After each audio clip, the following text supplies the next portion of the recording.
Welcome to our next conversation with Plastics News. With me today is the man in black here, Glenn Starkey, president of Progressive Components. Progressive is a major producer of parts for production tooling, and Glenn's a leading voice for the tooling industry. We're going to talk today quite a bit about growth and change in the tooling industry. Glenn, I realize it's the 25th anniversary of Progressive Components, correct? 25 years ago, the company was my brother Don and myself in a little 500 square foot office in Wakanda, Illinois. So yes. Excellent. Well, I guess that's a good place to start. Let's talk a little bit about changes that you've seen in tooling in the past 25 years and how that's grown and how that's affected your company's growth also. Yeah, no, good one. There's been a lot of change in the last 25, 30 years within the mold making industry, and I guess I would approach that question in three ways: with the actual mold technology, with the actual business of being a mold shop owner, and then also what the global landscape would be like. So, in the last 25 years, from a mold technology standpoint.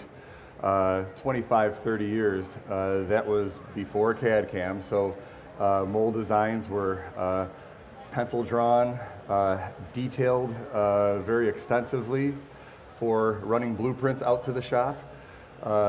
When those jobs would be heading out to the shop 25, 30 years ago, the shops looked a bit like teams of strolling minstrels. Strolling minstrels, okay. Strolling minstrels. You would have a master mold maker, you'd have a couple of junior mold makers under that master mold maker and a few apprentices.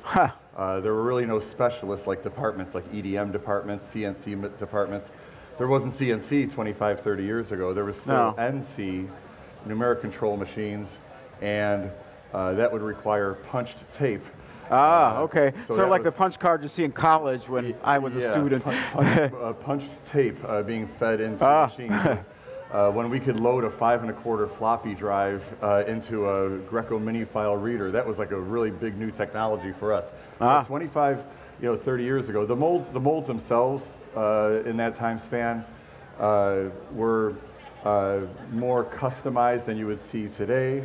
But yeah, 25 years ago, it was more of an art done by a band of strolling minstrels within a mold building company, and different than today. So mostly metal makers and not much as far as computer technology. Nothing as far as computer technology. It was just, just precision. Onto the scene. There was CAD was barely coming onto the scene, and there was no CAD/CAM yet in that time span. So the from that precision has changed a lot, then I guess, and the sophistication of some of the molds has changed a lot because of this, right? Yes, molds have gotten more complex over that time. But that was just the first part of the answer. Of just like the molds themselves, of that technology was very different. The business of being a mold shop owner 25, 30 years ago, the number one concern for a mold shop owner would be, where's my workforce? Where's tomorrow's tool maker going to come from? Right. And then from a global standpoint, 25, 30 years ago, it was like three different ecosystems between North America, Europe, Asia. In each one of those ecosystems, you would have the OEM, you would have the molders, you would have the mold builders, all within each one of those three. So that was life 1990, pre-1990. Wow. That was the mold making industry then. So as far as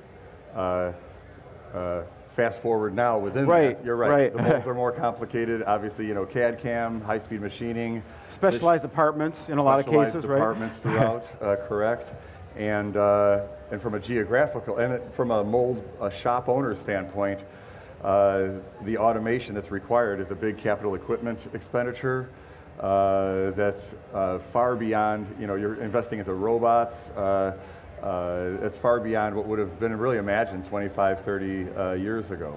So that's a real big delta between 25 years ago and today. Absolutely. How have the parts and the tools themselves changed in that time? There have been quite a radical change there too, to go along with the operations itself? Yeah, definitely. The part design community, which the mold making community still eyes the part design community with distress at times, Sure. Because part designers keep, pushing materials, new materials, combining what used to be 6 or 7 parts into one part.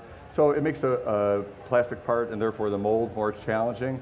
But that's just, good. It's the more complex the mold, the more that rewards the more complexity-driven mold building companies. So. Sure, and I imagine you're doing more specialized tooling for specialized parts too, so by more tools, I imagine, than you work for a particular line. Is that correct? Good point. You know, it used to be, if you were to 25, 30 years ago ask a mold maker, you know, so what kind of molds do you build, you know? Unless somebody was very specialized in automotive, generally the answer would be like, oh, you know, variety. I serve lots of markets: packaging, medical, automotive, housewares, consumers. You don't see that so much. Now you see, you know, very much the specialization of a mold building company with a market segment. Sure, that makes sense. And I imagine there's been a change with even the rise of associations and tool makers working together and collaborating in some cases too. Got the American Mold Builders Association and others out there, groups that are working with other suppliers too, and your customers. How have you seen that change too over the past? As much change has been affecting the mold making community, the trade group, trade society community has also seen a lot of changes. It used to be, about 25 years ago, generally the trade organizations were strong that served the mold making community. So SPE, Mold Making Mold Design Division, I was chairing that in the mid-90s. We were growing a little bit every year. The AMBA was in solid shape, right. SPI, et cetera. And, you know, trade groups, our trade groups really got affected by a double whammy. You know, one, the whole birth of the internet during that period made some folks think, well, why, you know, come to a chapter meeting on the first Tuesday of every month? I can find out, you know, I can network online, I can find out things online. Right, without having to leave my office, right? The second part of the double whammy was just the China factor hitting in 98, 99 for a good period of 10 years, and then the Great Recession. So during that period, between the proliferation of the internet and then also just a challenge to each member of the mold making community, it really was a double whammy to trade groups. You know, now we're seeing, I just ran from the SPE Mold Making Mold Design Division, which I chair. We're changing the division name, we're widening the scope, we're partnering with like the SPI Western Division.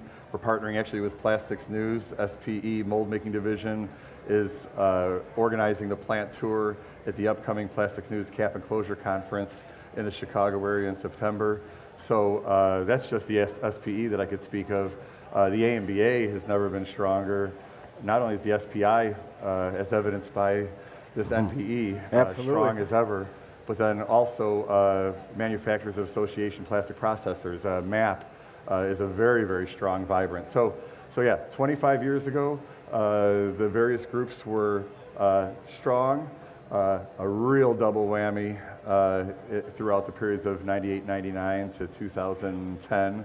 But really now where the trade groups are, by and large, are strong, growing, and optimistic. How is, I know you've done a lot globally, could back to one of your points, and you've been overseas quite a bit. How has the global tooling community affected U.S. mold makers? Is it still an issue at all, or have there been more of a collaborative work, or at least U.S. mold makers be able to hold their own against competition from China, Portugal, other places? Current state as I see it, and you know, Joe, you joined us on an SPI trade mission. I did, back in 2000. Yeah, and that's a real great role of a trade organization to be able to take its members, get everybody on a plane, get everybody on a bus, go to a faraway land, and look to see, you know, what parallels there are and what competition is doing. So, great role of a trade group. The snapshot today, to answer your question, the snapshot today would be a lot different than the snapshot in 2000 when we were there. When we were there, we saw just a magnificent scale that was growing in that market. Current state snapshot, often if you want to run into some of the colleagues that we toured, in fact, I saw one of them yesterday on the show floor here. Yes. When I asked the owner of a big mold building company or a big mold building company in Asia, you know, what's the biggest opportunity, what's the challenge on their mind? They are spending so much time in Mexico, so much time in Europe. By and large, many of us thought that a lot of the opportunity for mold building and molding was all going to be in one place. Sure. And what's really transpired is those that are from that one place now find themselves with their passport growing in thickness from exhibiting at trade shows, but also setting up plants in Eastern Europe and setting up transplants operations in Mexico especially. We've become more of a global community, haven't we, in the last 15 years anyway? Yeah, it all got connected 20 years ago, and it really stunned a lot, and it really rattled the mold making industry to its core. But then, since then now, there's a bit more parity with wage increases in low-cost countries, and then also people knowing the true landed cost of a locally built mold. Right. Let me ask you now, let's go back next 25 years. The Progressive Components, I'm sure, will still be around at that point. Cross your fingers, I guess. What do you see? What tooling innovations are you seeing now or coming up that could affect mold building in the near future and the far-term future even?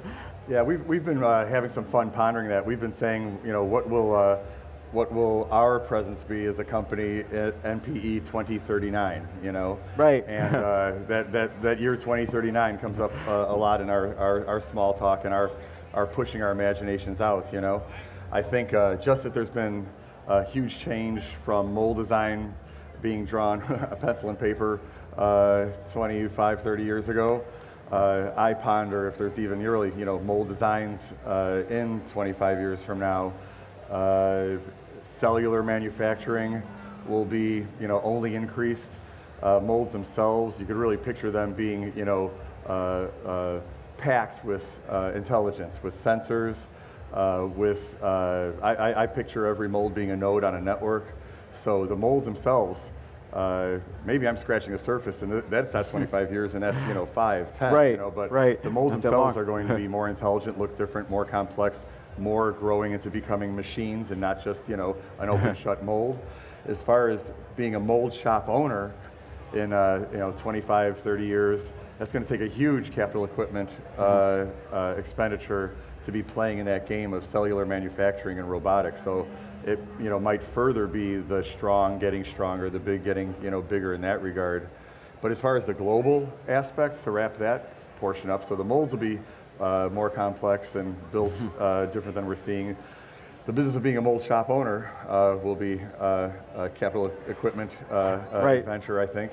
So the shop owners will get a little larger and a little left, have to get a little more agile too? And or will those cellular manufacturing processes be done within a molding operation, within a campus, you know, for total end part manufacturing? So with a part supplier along with the tool maker in one campus? Yeah, so taking that all into consideration, then the global aspect, you wonder if, you know, these campuses will be located closest to the consumer, and there really wouldn't be a geographical difference between one continent to the next. It depends on where the market is. So that, you know, could bode real well, I would think, for North America, because at this current state, we've got the largest consumer market in the world, and that's really not going away anytime soon. No, that's for sure. And there's a lot of growth opportunity, obviously, at the moment for the market. Nothing's easy, but you keep working it. Exactly. What were your impressions of NPE as far as what you've seen for innovations, technology, and what you're showing at your booth they think could be of interest? NPE holds a special place in our heart at Progressive. When our company was only 500 square feet, our booth at NPE 91 was 600 square feet. So each NPE, we've played it big, gave it our energy, gave it our all.